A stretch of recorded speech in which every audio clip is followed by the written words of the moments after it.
जर का आपण प्रॉपर धर्म, जी धर्माची टिपिकल व्याख्या आपल्याला सगळ्यांना माहिती आहे की धर्मामध्ये देव असतो, धर्मग्रंथ असतात, काही नियम असतात, देऊळ असतं, प्रत्येक धर्माचं आपापलं वेगवेगळं.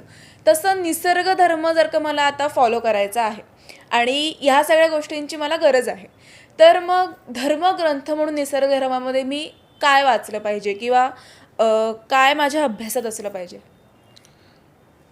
आपण जर बघितलं जे बाकी धर्म आहेत त्याच्यामध्ये देव आहे, ग्रंथ आहेत, त्यांचे नियम आहेत आणि त्यांचे प्रबोधन करण्यासाठी वेगवेगळी माणसं असतात. बरोबर. प्रत्येक वेळी ते चालत असतं, बरोबर. कारण का हे प्रबोधन प्रत्येक पिढीमध्ये चाललं पाहिजे. बरोबर. हे प्रत्येक धर्माचं आहे. त्यामध्ये कोणताही धर्म असा मागं नाही. निसर्ग धर्मामध्येही तुम्हाला सगळे नियम हे निसर्गाचे आहेत. आज जर तुम्हाला आज मेमध्ये उन्हाळा जास्त आहे म्हणूनसाठी त्यामध्ये काही पावसाळा येत नाही. पावसाळ्याच्या वेळीच पाऊस येतो. बरोबर.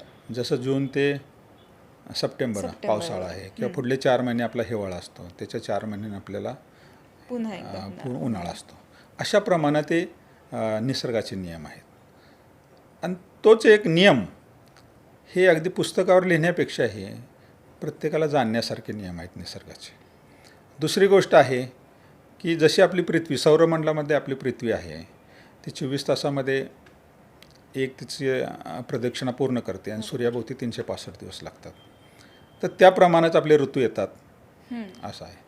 आणि हेच निसर्गाचे नियम आहेत.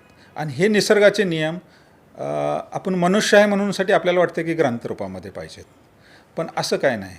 फूल असतील, वनस्पती असतील, ह्या सगळ्यांना ते नियम लागू आहेत.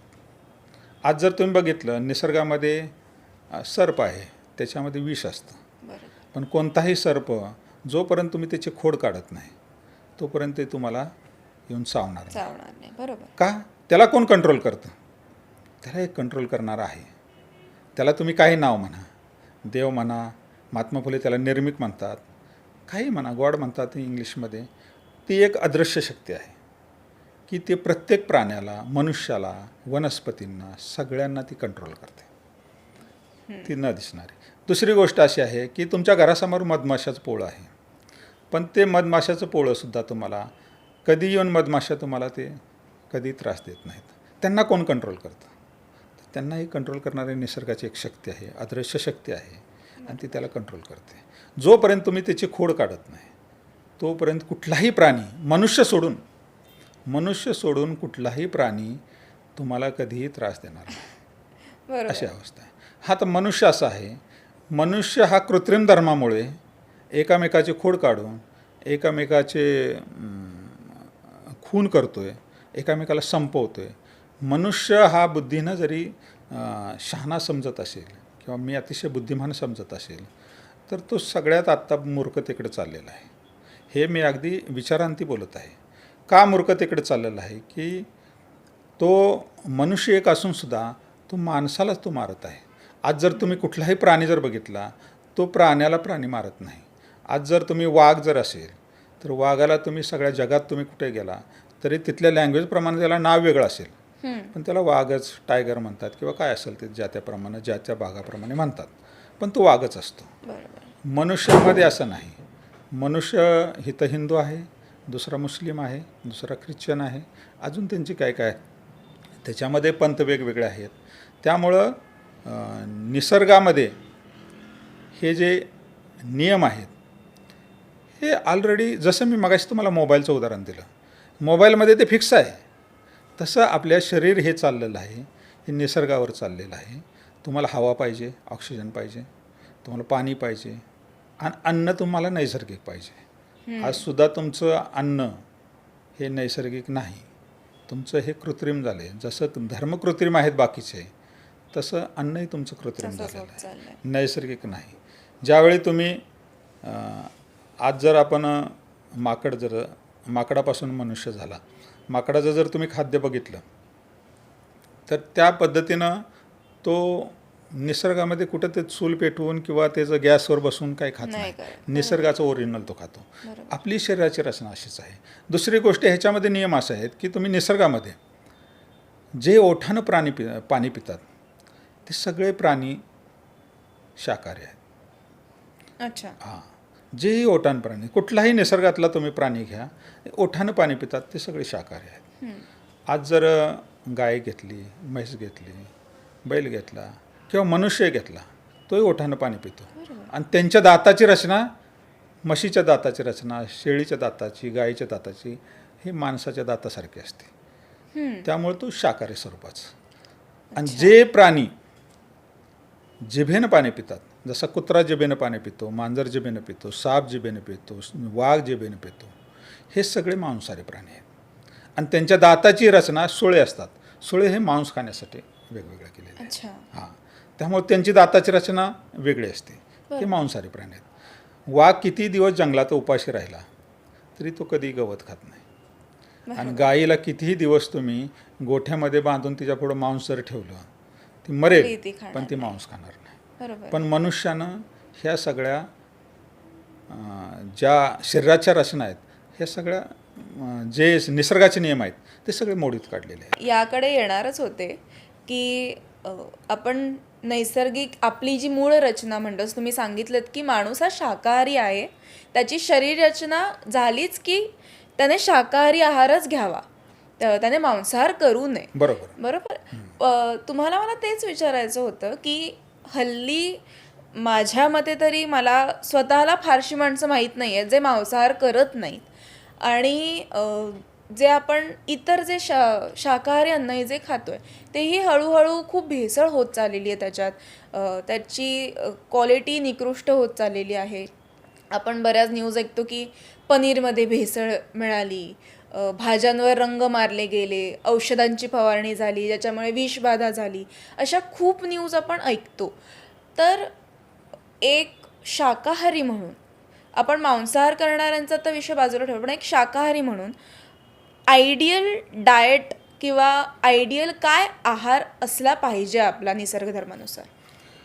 निसर्गधर्मानुसार जे तुमच्या निसर्गामध्ये आहे, जास्तीत जास्त तुम्ही निसर्गामध्ये ज्या भाज्या आहेत, ज्या आपल्या ऋषीमुनीनं किंवा जे पहिले लोक आहेत त्यांनी त्या ही जे आपल्याकडे आता कोथिंबीर म्हणतोय किंवा पालक म्हणतोय किंवा आपल्याकडे बटाटे असतील, कांदे असतील, मुळा असेल, ह्या ज्या वस्तू आहेत ह्या शोधलेल्या वस्तू आहेत. आज जर आपल्याला हे सर्रास भेटतात म्हणून आपल्याला त्याचं महत्त्व कळत नाही. बरोबर. पण ते ह्या सगळ्या वस्तू ह्या निसर्गातून शोधलेल्या वस्तू आहेत. ह्याच्यावर प्रयोग केलेला आहे, संशोधन केलेलं आहे. आणि संशोधन करून ते खाण्यायोग्य आहेत म्हणूनसाठी ते आपल्या जीवनामध्ये आलेले आहेत. बरोबर.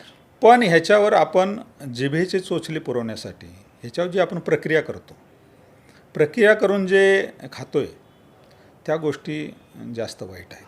तुम्ही जास्तीत जास्त एक डाएट सिस्टम आहे आमच्या ह्या निसर्गधर्माची, पण एक डाएट सिस्टम आहे, DNS बोलतात, डाएट नॅचरल सिस्टम.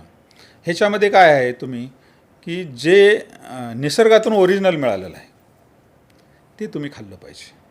जसं आता तुमचं पालक आहे, मेथी आहे, लसूण आहे, कांदा आहे, हे तुम्ही ज्यावेळी गॅसवर किंवा ह्याच्यावर हे केलं की त्यातली सगळी जीवनसत्व गेली. आपण माकडापासून आलो, मी तुम्हाला मगाशी सांगितलं, माकड कधीही कुठलीही गोष्ट शिजवून खात नाही, ते तसंच खातं. तुम्ही जर तुमच्या जीवनामध्ये आहे त्या प्रमाणात निसर्गात मिळतं त्याच प्रमाणात तुम्ही जर खाल्लं तर तुम्ही 100 वर्ष जगणार, 100% जगणार. तुमचं पालक आहे, कोथिंबीर आहे, तुमचा कढीपत्ता आहे, हे जो पाला आहे, तुम्ही सकाळी जर तुम्ही तुमची आहार पद्धती ही सकाळी तुमची 8 पासून सुरुवात झाली पाहिजे. कारण का सूर्य जसा सूर्याप्रमाणे आपली शरीराची रचना आहे.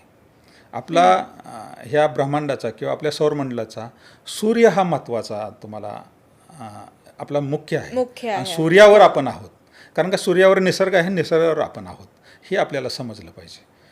दुसरी गोष्ट अशी आहे की ह्या ज्या पालक ह्या भाज्या आहेत ह्या तुम्ही ह्याचा रस तुम्ही सकाळी घेतला पाहिजे किंवा तुम्ही अशाही खाऊ शकता किंवा अशा नाही तुम्हाला खाता येत तर त्याचा ज्यूस तुम्ही बनवून तुम्ही सकाळ सकाळ तुम्ही घेऊ शकता. हे जे तुम्ही नाश्त्याला पोहे, इडली किंवा ते रात्रीचं काहीतरी भिजवून ही करून केलेलं आहे, हे सगळ्या ह्या ज्या गोष्टी आहेत ह्या तुम्हाला 100 वर्ष जगण्याच्या नाहीत. हे लवकरात लवकर तुम्ही तुमचं आयुष्य खराब करण्याच्या गोष्टी आहेत. तेल वापरणं, हे करणं, ह्या ज्या गोष्टी आहेत ह्या सगळ्या तुम्हाला संपवण्याच्या गोष्टी आहेत. दुसरी गोष्ट आहे की दुसरे प्राणी जे शाकाहारी आहेत किंवा भाजीपाला खातात, गवत खातात, ह्यांना किती डॉक्टर आहेत मला सांगा, यांना शुगर किती आहेत, BP किती आहे ह्यांना काय? यांचा कधी डॉक्टर आहे? आम्हाला का आज आम्ही एवढं शिकलो, एवढी बुद्धिमत्ता आम्ही घेतली, आम्ही विज्ञानाने जास्त शिकलो, पण आम्ही आमचा मूळ पाया सोडत निघालो. निसर्गाचा जो पाय आहे तो आम्ही सोडत निघालो. त्यामुळं हे झालेलं आहे. राहिला प्रश्न तुमचा रासायनिक गोष्टीचा. आज जर तुम्ही बघितलं तर भारत हा आयुर्वेदामध्ये 1 नंबर होता, बरोबर. ऋषीमुनीचा. त्यावेळी हे नव्हतं. आज जे हे दवा किंवा हे जे मेडिसिन आलेलं आहे हे सगळं रासायनिक आहे. हे 150 वर्षाचं आहे. 150 ते 200 वर्षाचा हा इतिहास आहे. ह्याच्यामुळं आमचं आयुष्य कमी होतं. आज जे आम्ही पॅरासिटामॉल असतील किंवा ह्या ज्या गोळ्या घेतो आहे, ह्या सगळ्या चुकीच्या गोष्टी आहेत की आज आपल्याला पर्यायच नाही म्हणून आपण तो घेतो. पण निसर्गामध्ये अशा भरपूर वस्तू आहेत, त्या जर तुम्ही घेतल्या तर तुम्ही त्यामधून चांगलं होऊ शकता. अशा गोष्टी आहेत. दुसरी गोष्ट, आज जर तुम्ही बाजारामध्ये जे भाजीपाला येतो आहे किंवा येतो आहे, हा सगळा रासायनिक त्याच्यावर रासायनिक औषध खताचा वापर फवारण्याचं, करून तो हो. येतो आहे. आता ह्यामध्ये कसं आहे, आज जे तुम्ही प्रोफेशन करताय हे तुम्ही प्रामाणिक करताय. शहरामध्ये जे पण लोक नोकरी करतात ते सगळे प्रामाणिकपणे काम करत आहेत. पण आज जर शेतकरी आहे, शेतकऱ्यालाही आपल्या पॅकेजमुळं, आपल्या नोकऱ्यामुळं, शहरातल्या लोकांच्या नोकऱ्यामुळं त्यांनाही पैशाच्या हवेसापोटी त्यांनीही कमी वेळेत जास्त पीक यावं, त्यामुळं त्यांनीही शेतामध्ये विष, म्हणजे हे रासायनिक विषच आहे, हे त्यांनी वापरायला सुरुवात केलेली आहे. शेती आत्ता त्याचा पत, म्हणजे शेतीची जी पत असते ती कमी व्हायला लागलेली आहे. आणि दुसरं, ह्या निसर्गामध्ये तुम्हाला एक सांगतो, निसर्गधर्मामध्ये ह्याच्यामध्ये तुम्हाला कर्माचा सिद्धांत आहे. जे तुम्ही करणार, जे तुम्ही आज करताय ते तुम्हाला मिळणार आहे. कारण का पृथ्वीसुद्धा एका दिवसात फिरून 24 तासामध्ये तिथंच येते तिथेच येतं. आणि 1 वर्षामध्ये सुद्धा फिरून ती तिथंच येते. बरोबर. म्हणजे तुम्ही जे काय करणार आहे ते तुम्हालाही हितच मिळणार आहे. सगळं हा कर्माचा सिद्धांत आहे. वा. तर तुम्ही जर आंबा लावला तर तुम्हाला बाभळीचं पीक नाही येणार, बाभळीचं झाड नाही येणार. बरोबर. असंच आहे. आज जर तुम्ही बघा, देशामध्ये शेतकरीच आत्महत्या करतोय. त्याच्याकडे खाण्याची साधनं आहेत, पाणी त्याच्याकडे मुबलक आहे, त्याचं खाद्य घेऊन शहरातली लोक खातात, पण ते कधी आत्महत्या करत नाहीत. कुठला इंडस्ट्रीवाला उद्योगपती, तो काय लोखंड आहे म्हणजे लोखंड खात नाही, तो लोखंड कारखान्याचा जर उद्योगपती असला तरी लोखंड खात नाही, पण तो कधी आत्महत्या करत नाही. पण शेतकरी, त्याच्याकडं अन्न असून, धान्य असून, तोच आत्महत्या का करतोय? ह्यासाठी आत्महत्या करतोय की त्यानं हे रासायनिक खताचा वापर करून ही जी पीक, भाजीपाला असेल, धान्य असेल, हे त्यानं निर्माण केलेलं आहे, ते शहरातल्या लोकांना येते. शहरातले लोक तर त्यांना पर्यायच नाही, ते खरेदी करून खातात. बरोबर. त्यामुळं आपोआप त्यांच्या शरीरात विष जाते आणि ह्यांना, शहरातल्या लोकांना डायबिटीज, हृदयविकार, हे सगळ्यात जास्त कॅन्सर, हे सगळ्या रासायनिक शेतीमुळे व्हायला लागलेलं आहे. हेच नाही, खेडेगावातून, म्हणजे मला सगळे शेतकरी म्हणायचे नाहीत, काही शेतकरी, पण जवळजवळ आता रासायनिक शेती करणारे 80% शेतकरी झालेले आहेत. दुसरी गोष्ट की त्यांना पैशाचा हव्यास म्हणावा, पण पैशाच्या हव्यासपोटी त्यांच्या मुली आहेत, लग्न करायचे आहेत, त्यांना रिचार्ज भरायचा आहे, सगळ्या गोष्टी आहेत. पण माणसाला जगण्यासाठी इतकं लागत नाही. तुम्ही आज मोबाईल आला म्हणून तुम्ही रिचार्ज करताय, ह्याच्या अगोदर तर तसे चालत होतं. हो. तर जगण्यासाठी जास्त पैसे लागत नाहीत, आमच्या दिखाव्यासाठी, भौतिक सुखासाठी जास्त पैसे लागत आहेत. त्यामुळं आम्ही ह्या गोष्टी सगळ्या चुकीच्या करत चाललो. काही शेतकरी जर तुम्ही बघितलं, दुधाला आता फॅट लागत नाही म्हणून त्यामध्ये कॉस्टिक सोडा टाका, हे अशा काही काही गोष्टी टाकतात की त्याला फॅट लागावं म्हणून. काही करतात, सगळे शेतकरी नाहीत पण काही करतात. पण ते दूध जर शहरामध्ये आले, शहरामध्ये काय व्यापारी रासायनिक त्यामध्ये मिसळून 50 लिटरचं 100 लिटर करून विकतात, तोही तिथं हा प्रकार चालू आहे. त्यामुळं आम्हाला जे ओरिजिनल नैसर्गिक जे दूध मिळणार आहे तर ते आम्हाला मिळत नाही.